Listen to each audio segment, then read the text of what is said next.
Welcome to this next episode in our Emmes at Home series, a program developed by Emmes to share thought leadership safely and securely from their homes during a pandemic. We are here today with Dr. Darby Thompson, president of Emmes Canada. Darby Thompson is a senior biostatistician manager with more than 20 years of experience as a clinical trial statistician in the biotech pharma industry. He obtained his PhD in statistics in 2011 and shortly afterwards opened the Canadian branch of Emmes. Darby has extensive experience working with early clinical stage pharma and biotech companies and specializes in innovative study designs across a wide array of therapeutic areas. In addition to his role as president of Emmes Canada and biostatistician, Dr. Thompson is an adjunct professor at Simon Fraser University. Dr. Thompson, welcome. Thank you very much for having me. I'm looking forward to the conversation. Let's begin with a basic primer on real-world evidence and real-world data. Dr. Thompson, can you please define real-world evidence and real-world data and help us understand how do they differ? Sure.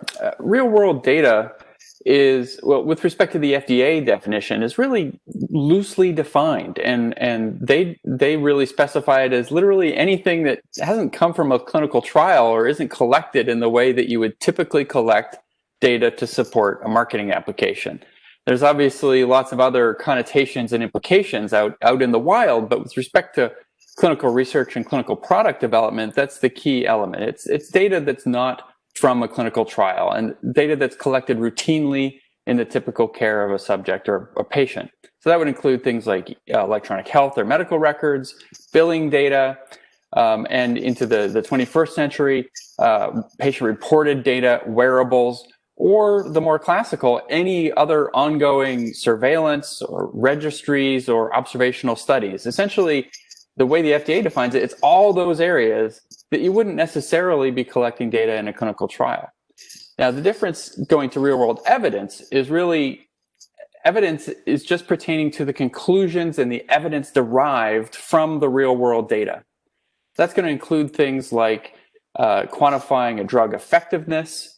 It's going to include things like identifying specific populations or whether a drug is safe.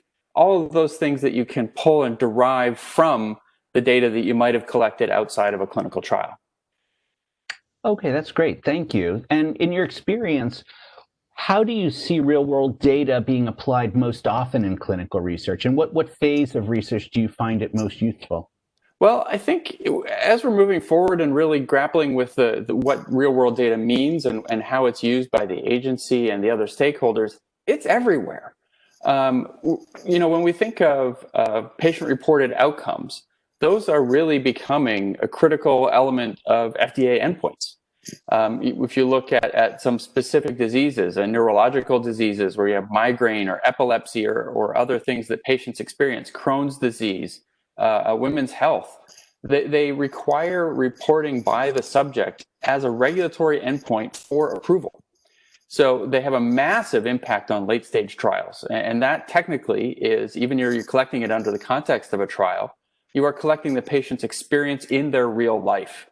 And so patient-reported outcomes, data from wearables, all of that is really an important element of a lot of late phase 3 trials that are being conducted now. So that's a huge impact. But that said,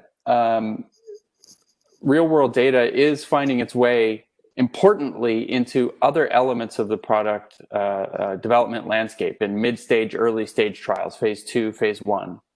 And that's in areas where you're looking at population or subgroup identification in phase 2, where maybe you've got some initial safety data, you really want to hit your phase 2 out of the park, you want to try and find the population where it's going to work the best. So you're going to start looking through existing real-world data to try and identify people that you think might respond, or people that you think you might be able to recruit, including engaging with key opinion leaders to find out who's being treated and who's not. Who are they treating and who are they not treating with existing drugs?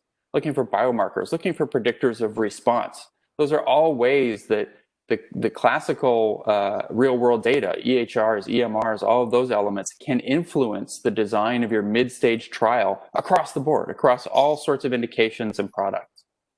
In the earlier stage even, there's a massive impact, and I think this is where early stage trials are really underserved and where we can have a huge impact in terms of piloting systems. You see a lot of people, a lot of smaller companies really trying to save up and make a big splash in their phase one. They want to do it as cheaply as possible, and they're penny wise and pound foolish.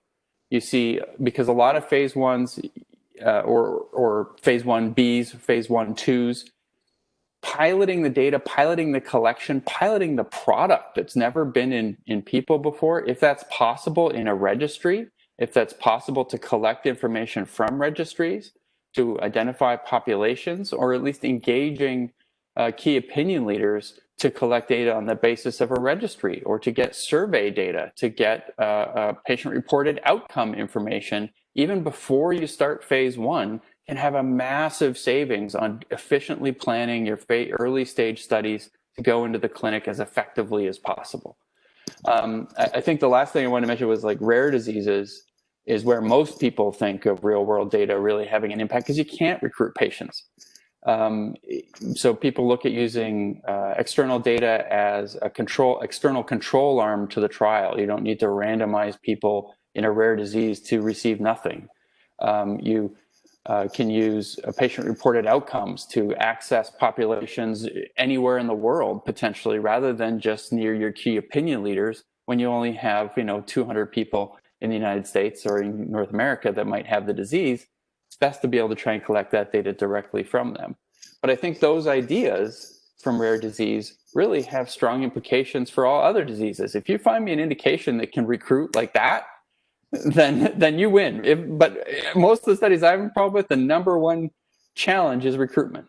And if we can be piloting systems in registries or in other real world settings to really understand the patients better, to understand the opinions of the key opinion leaders, and deploy these studies as effectively as possible using the real world data before the trial, I think that can have a huge impact. But as I said, it's real world data is everywhere, particularly in late phase with patient reported outcomes and those sorts of things. That's great. Thank you very much. Now, no doubt you've worked on quite a number of studies in your time at Emmes. I was wondering if you have some examples of trials on which you or Emmes have worked where real world data was used. Absolutely. I think the first one is, as I touched on the answer to the prior question, is the patient-reported outcomes. Virtually all of our latest trials involve some sort of ePro, whether that's understanding episodes of a condition, attacks, events, whether that is capturing compliance data reported directly from subjects, or whether it's collecting solicited symptoms. Even in vaccine development and infectious disease, you need to be understanding after the patient leaves the clinic, are they experiencing flu-like symptoms? Are they experiencing anaphylaxis? And those are patient-reported outcomes that the technology that we're using now has pushed out to really be very similar, whether we're collecting it in a phase 3 trial or a vaccine development trial, or a patient questionnaire that we're more typically see in a behavioral trial or a rare disease. Moving forward into decentralized trials, there's a huge ability to capture data from all sorts of different places in a decentralized or a virtual trial setting, and we are working on a lot of those. But some other specific examples sort of related to the topics I talked about a second ago. At Emmes, we ran through the Bone Marrow Transplant Clinical Trials Network, they ran a phase 2 trial within the network. So this is a registry that requires everybody going through a bone marrow transplant in the United States to be a participant in the registry or at the hospitals participating. And there was a sponsor interested in running a trial to look at a specific regimen to prevent GVHD following stem cell transplant. Well, the way they ran this within the registry was a number of centers volunteered to participate in this clinical trial and administer the experimental therapy, and they proceeded with those centers. The other centers that didn't participate were then a repository of patient information from which the statisticians at Emmes harvested patients who met the same eligibility criteria as the patients at the trial centers that were administering the experimental therapy. So the sponsor really was worried about running the trial at the experimental centers and focused on those. And then on the back end, integrated with the registry staff and data management teams and statisticians, they were able to extract the control group and compare them. Now, that was not at no cost. There was still a substantial cost to be able to access control subjects' data, but it was still in a very efficient way to do that, and that's in the literature. Another big project at Emmes, the Best Pharmaceuticals for Children Act, is sponsored by the National Institute of Child Health and Human Development. And what they do is almost all sort of this real world data idea. They harvest post-marketing data from both adults and children who are receiving a drug off-label. They combine that with some smaller PK studies to show how the drug is moving through children's systems. And they combine that small experimental data with the larger real-world data from EHRs and surveillance, post-marketing surveillance on these drugs, bundle those and submit those to the FDA. They've submitted more than 9 applications for labeling change to the FDA to allow effective drugs to be made available to children. And that's literally harvesting EMR data. Couple here in Canada, we work with a biomarker company called Decipher Biosciences. And they have biomarkers that predict risk in bladder cancer and in prostate cancer. And we have validated those markers and achieved reimbursable reimbursement approval for those markers, all based on real world data, based on data from clinics, based on data from large cancer hospitals, based on registries. We have taken sophisticated statistical techniques to address the biases inherent in that data and show that this biomarker works. We're also working extensively on some of their pharmacogenomic products and their predictive biomarkers to try and see if we can predict who's going to respond to treatment. And again, that's almost all real world data at this point. For a biomarker company, it's a little different. They can get approved on the real world data, but when we get into a predictive classifier, gold standard is still going to be a trial. But you can't get to the trial stage unless you've really fleshed out the base layer. And so for that biomarker development company, their entire, if you will, phase 1, 2 was all real world data. And then when they get to a validation and potentially something that can go to the FDA, they are looking at more of a traditional trial. But they leveraged all that real world data to get to where they are. I mean, I have a few more examples, but really real world data, in my experience, we have some cases where we have massive millions of records and we're trying to dig down and find something, but in a lot of the trials we do, real world data is small. It's not necessarily about high velocity, high volume data as the hype would lead. You know, you see all these things about partnerships where you now have access to 2 million data records or 50 million billing records. That has its purpose and it has its use. In these settings, we're talking about maybe dozens of patients. We had a medical device company here in Vancouver that they deployed a product of theirs for platelet screening. It's called Light Integra. We're published with them, so I can reveal. We're working on a paper and we've published some other abstracts with them. They deployed their product to screen platelet donations that were going to stem cell transplant patients, very complex patients. And they ran quality studies at all these centers. So we spent almost a year working through all of this EHR data that they had collected on patients at the centers where they conducted these quality studies.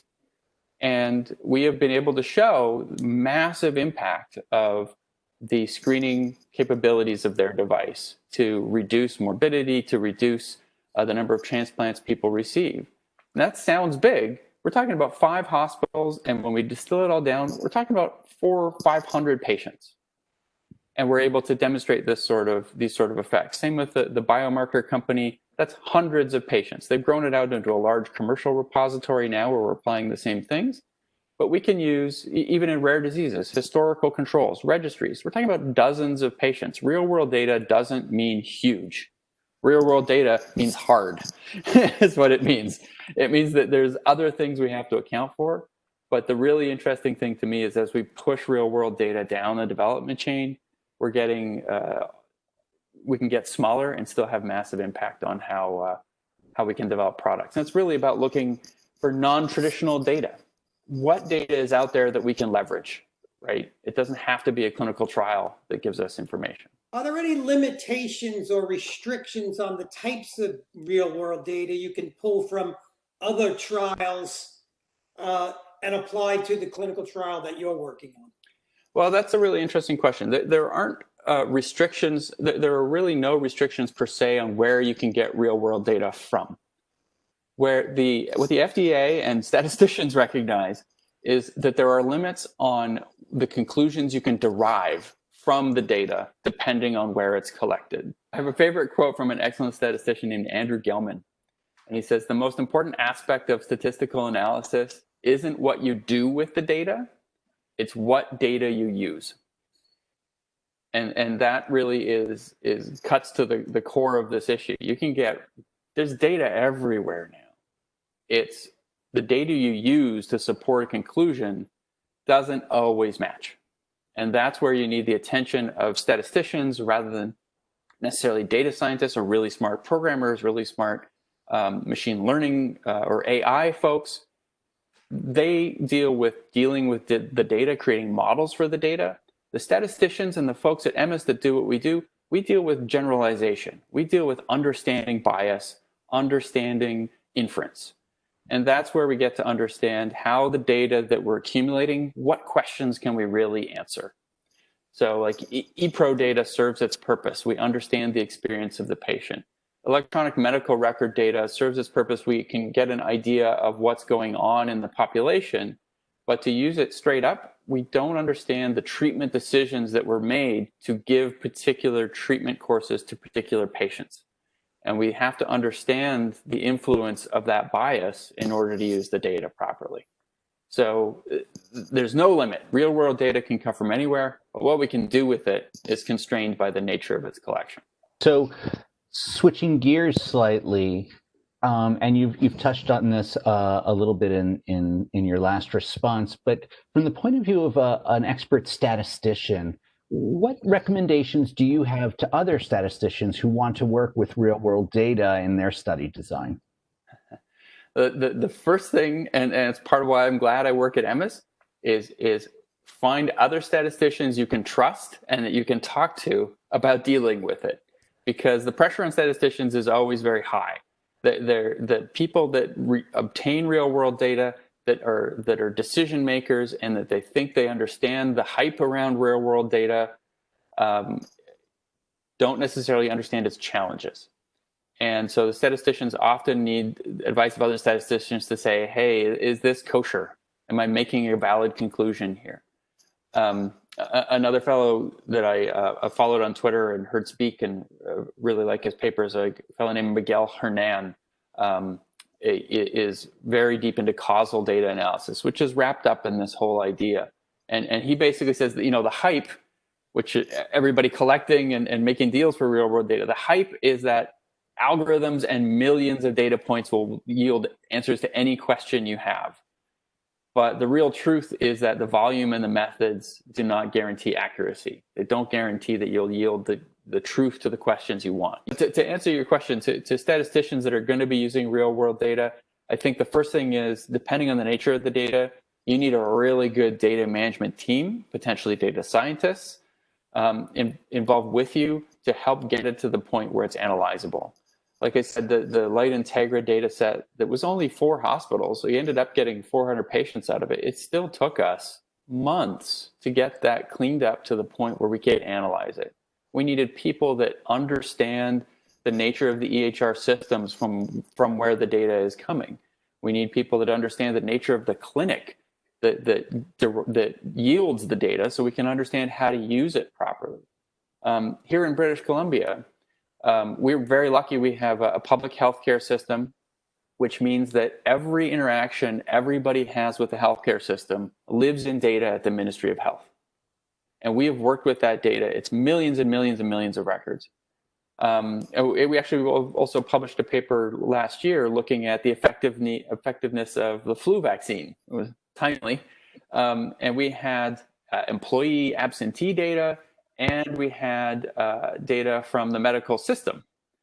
combining that data, again, took a tremendous amount of time. And there are so many new levels of expertise in data science and data management that classically trained clinical trial statisticians really need to take advantage of to get data where we need it to be.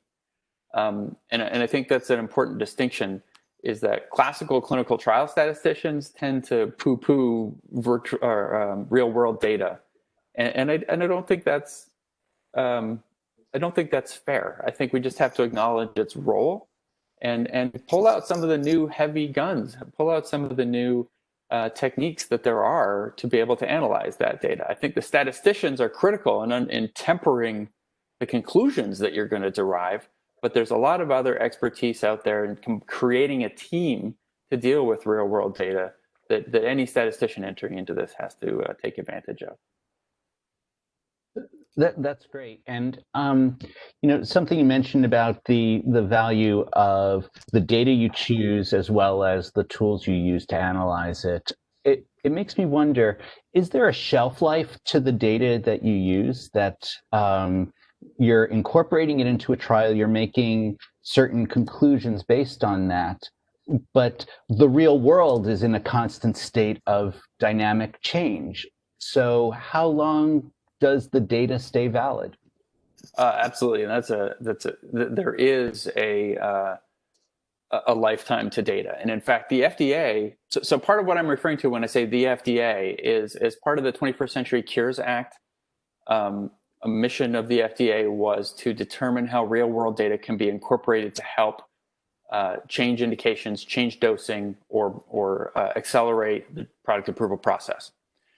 So in the initial guidances that are coming out from the FDA, they address this, and they basically say that, similar to how I said, there's a huge supply of real-world data. You can use all of it, but you can't use all of it for everything.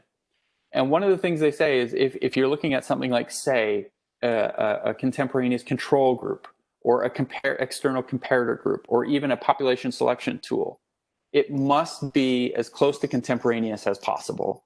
Or you have to be able to analyze that data sufficiently to show that it's comparable to the population that you want going forward.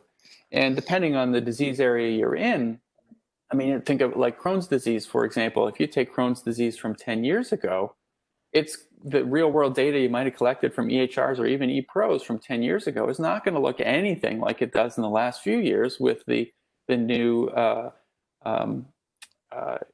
immunomodulatory treatments that have come out, the biologics that have come out to treat this and many other autoimmune conditions. That old real world data is kind of useless, other than maybe phenotyping people, but even that is very different if you have people following their regimen. And we've done some of this work. You can look through the real world data to see changes in the patient management course.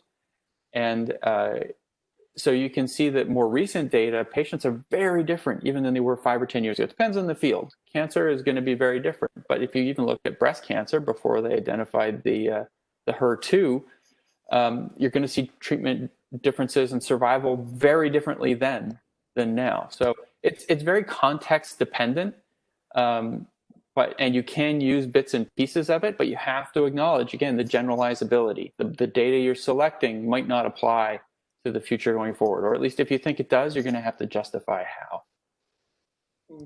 To what extent have you been able to use any safety data from other trials, particularly on drugs that are being studied for a new indication? Yeah, so safety data was, again, one of the key areas that the FDA highlighted as a core objective and serviceable goal of real-world data. And that is a direct example of that BPCA project I mentioned before, where they're leveraging phase 4 surveillance safety data to be able to support a change in the indication. And I think that safety data, there's been a paradigm for collecting safety data for years. The FDA has formalized that in some of their new initiatives. The FDA has ensconced their surveillance, their safety surveillance data collection in the Sentinel initiative, where they're warehousing massive amounts of safety data. I think this is part even beyond the surveillance, even during drug development. This is part of the giant push to CDISC, right? For clinical trials, they're able to aggregate data across all their trials to create this base safety surveillance structure, and that they can add to post-marketing.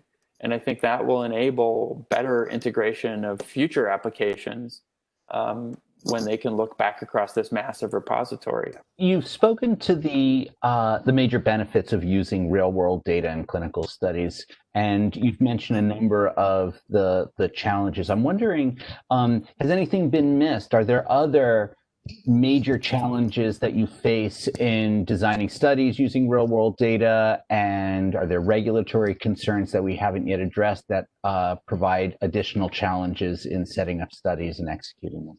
There are absolutely a lot of methodological challenges that if you want to cut out a huge part of the audience who might be interested in watching this, we can go talk about statistics for a while.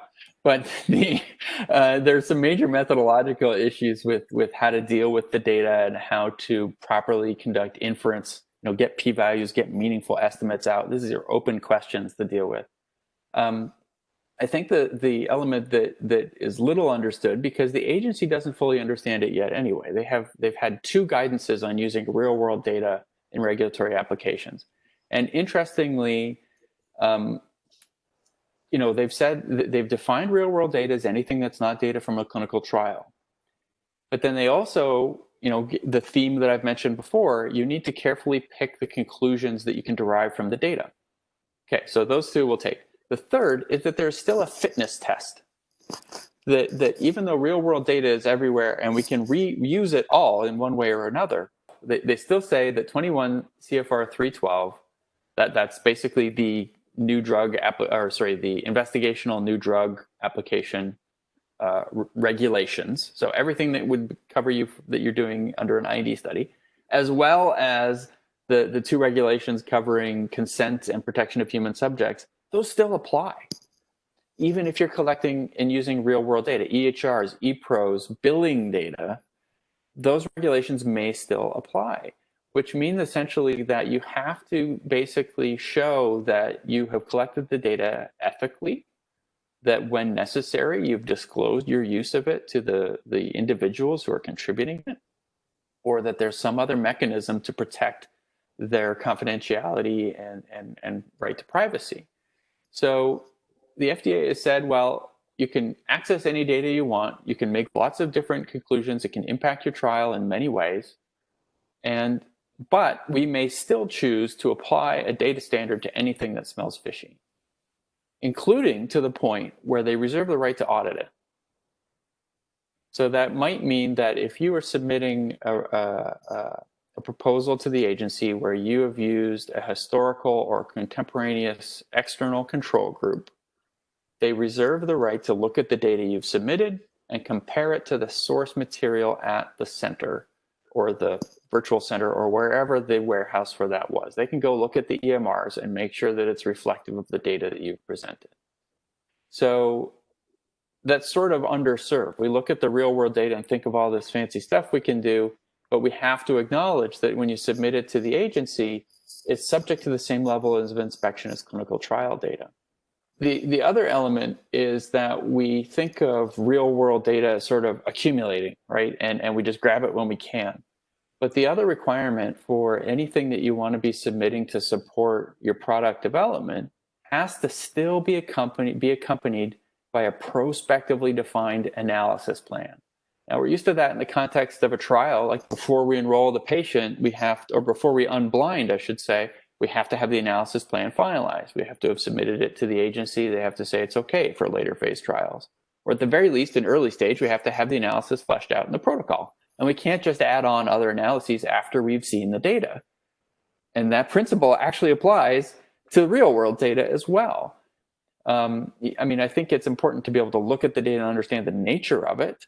But once you understand the nature of the EHR or the ePro or the wearable or the billing data that you're going to get, the questions you want to ask of it, you still have to define the analysis plan. You have to work with the statistical team to define the plan and how you want to analyze the data, rather than what we're more typically used to in an observational setting or in a in a data mining setting is looking to see what the data gives you. And that's the real difference between working with real world data as an academic or as a hypothesis generation tool versus using real world data as part of the product development path. You still need to define what it is you plan to do with it and learn from it before you start your analytical process or before you start your integration with your other data streams. I think that that's an important critical challenge.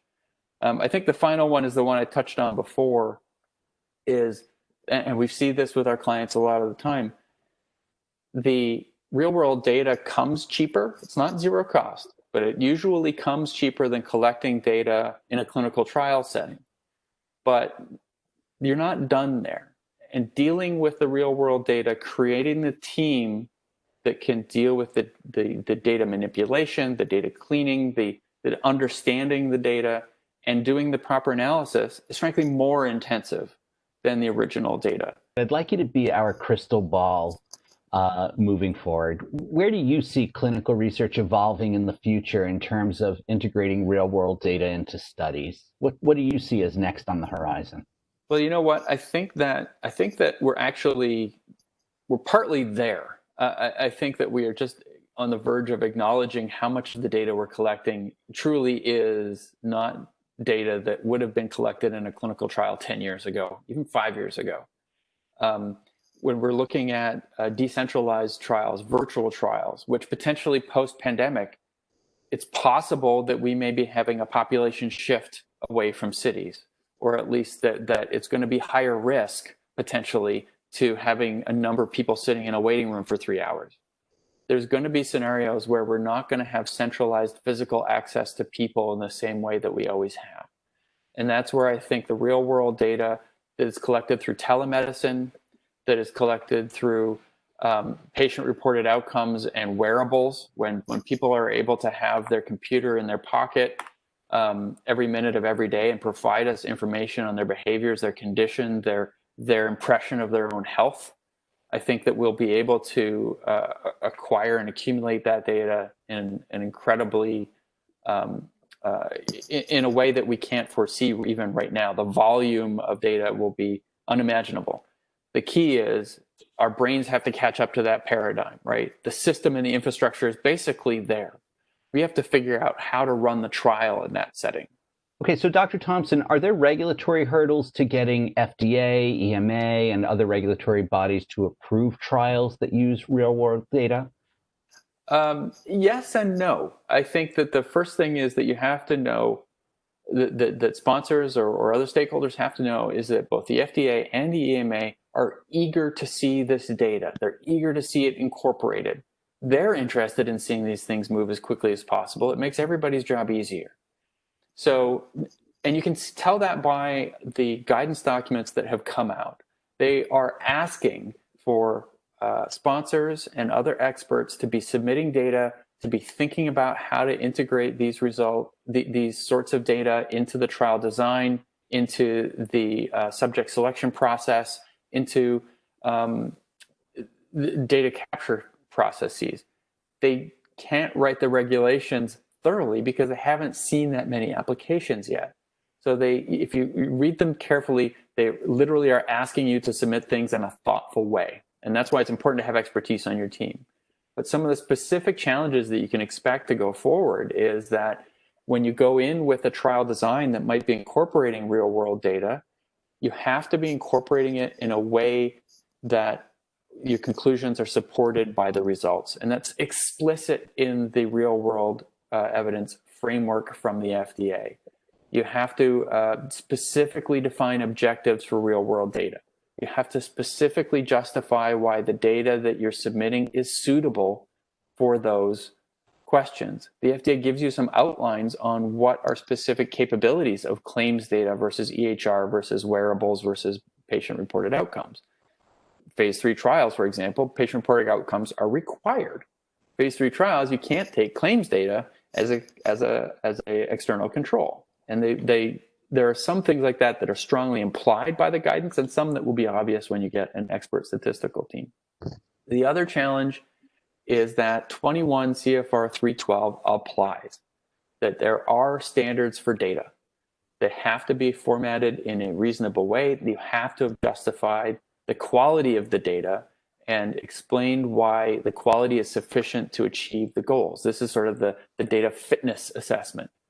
And the last step is that you actually are going to be subject to 21 CFR 50 and 56, that all the ethical controls and informed consent process apply as necessary per those guidances. You may have to monitor that data. The FDA it opens the door by saying that these regulations apply. The FDA can audit the source of your real world data. They can come in and look at the process for collecting it and look at source data. Dr. Thompson, I would like to thank you so much for your insights and perspectives on the use of real world evidence and real world data in clinical trials. We appreciate your time today. For our viewers, if you have any additional thoughts or questions, we encourage you to reach out to Emmes. You may contact Dr. Thompson directly or his team shown here. We also hope you will join us for other Emmes at Home events. Thank you again for attending, and have a great day.